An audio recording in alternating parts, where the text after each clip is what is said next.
All right, so should she break up with her friends or not? The whole thing seems a little petty to me and a little immature, but maybe she's got a point here. Cassie has the email. Dear Bird Show, I need your advice on this situation with my friend. Back in 2007, I met a girl with whom I shared the passion of running.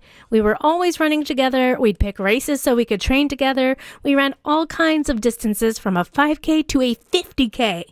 She was my best friend. I considered her the sister I never had. We were very close, then suddenly something changed. The text messages became less and less frequent, and we became distant. She would go out with the other girls of the group, but wouldn't invite me. Recently, my husband and I had her and her husband over for dinner after months of not seeing each other. We had fun cooking together. We talked about the good old days, how slower we run now, and how we prefer to travel. Rather than sign up for long-distance races, we talked about our upcoming trips, and they were just nodding and not commenting on the subject at all. After that dinner, over more than a month now, I never heard from her or them. Not a thank you for dinner or let's meet sometime soon. Nothing. Zero. I didn't know what to think. Days go by, and one day as I was scrolling on Instagram, I saw that someone from our group of friends posted a story with this friend and her husband while they were having dinner in Cancun. I froze. I was mad and sad. Why didn't they say anything about the trip during dinner when the traveling subject came up? Why hide it? In the last few years, I've discovered that I have not been invited to a lot of gatherings among our friends, especially the girls, and I feel left out because they keep making references to those wild nights, and I have no idea what they're talking about.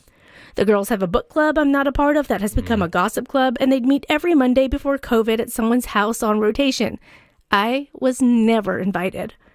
I go from F them, I don't need them, to what is wrong with me? Why am I not included? I cannot think of anything I said or did that might have offended them or her, but maybe I have.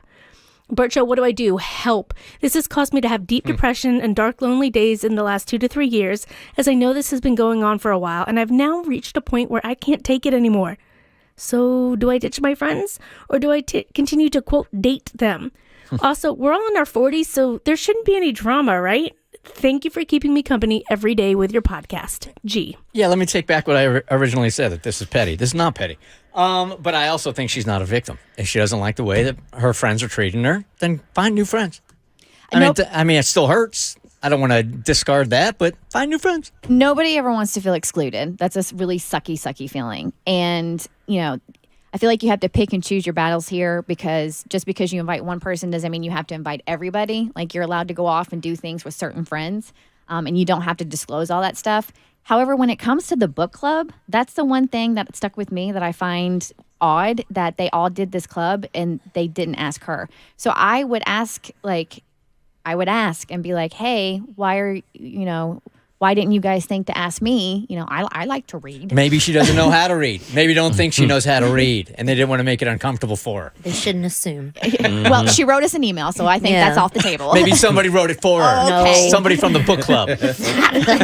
Are you addicted to playing devil's advocate? Just take a nap for a second. I don't know what to say here, except, look, if people clearly think it's a whole group of people that aren't inviting you, this is real simple stuff, man. You can take off. You don't have to continue to date them. You don't have to continue to live through the pain.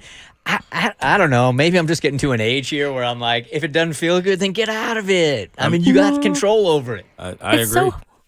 It's so hurtful, though. Like, I remember seeing friends get together and hang out without me, and me thinking I was really close to these people, and I hadn't heard a whisper of any of it, and it just, it threw me and it hurt me so badly, and I realized that friendship was not what I thought it was, and it has changed my interactions with this person forever moving forward. And it's okay for other people to not like you at the same level you like them, but when you're blindsided like that and then you're constantly left out, like I sat there wondering every day if I did something wrong. Why wasn't I good enough? We used to be close friends. Why am I not anymore? And it will eat away at you until you get an answer. And you can accept that people have moved on and you split paths and you go different ways, but that hurt when you feel close to someone lingers. So I think she needs to call them out, or not even call them out, just say, hey, what did I do? Can you tell me what I did wrong to make our friendship fail? She thought this person was a sister to her. It's hard for women in their 30s and 40s. It's hard to make friends in your 30s and 40s. So you have an established friend group and there's a connection there. So a conversation needs to be had. If you allow this to, like Cassie said, eat at you until you get answers, that's on you. that's on you. Like, But you're you allowed don't to have. seek answers. Your feelings are still valid. Yeah. Like, Yeah, it I'm does, not saying the feelings aren't valued, but what she's saying here is, should I continue to quote unquote date them? No. You don't feel good around them. They're not making you a better person. Do you really need to know why? Or can you just get out of the situation and move on with your life? I'm not saying the pain wasn't there. I'm not saying it doesn't hurt, but she's in control of it continuing to hurt if she allows it. It absolutely sucks. And as someone who's been excluded, every time I have brought it up to the people, that's exactly what they wanted, was for me to feel excluded. So I would say, I agree with Bert. Move on. These are not your friends. If you got to go through this with somebody, then they're not your friend. Yeah, right? Even if you believe they are not. They're giving you all the answers you think you're seeking. You just don't want to accept it. And when you start giving them the distance they're giving you, then like in 6 months, they'll start texting you all of a sudden, be like, want to be your friend again. And you're like, nope. Move on. I mirrored your personality and now we're here. And I'm not saying that it's easy to make friends in your 30s and 40s, but I think I'd rather go a couple of months without a friend than having to deal with a clique of women that just don't like me at all, and I know that. The Bert Show.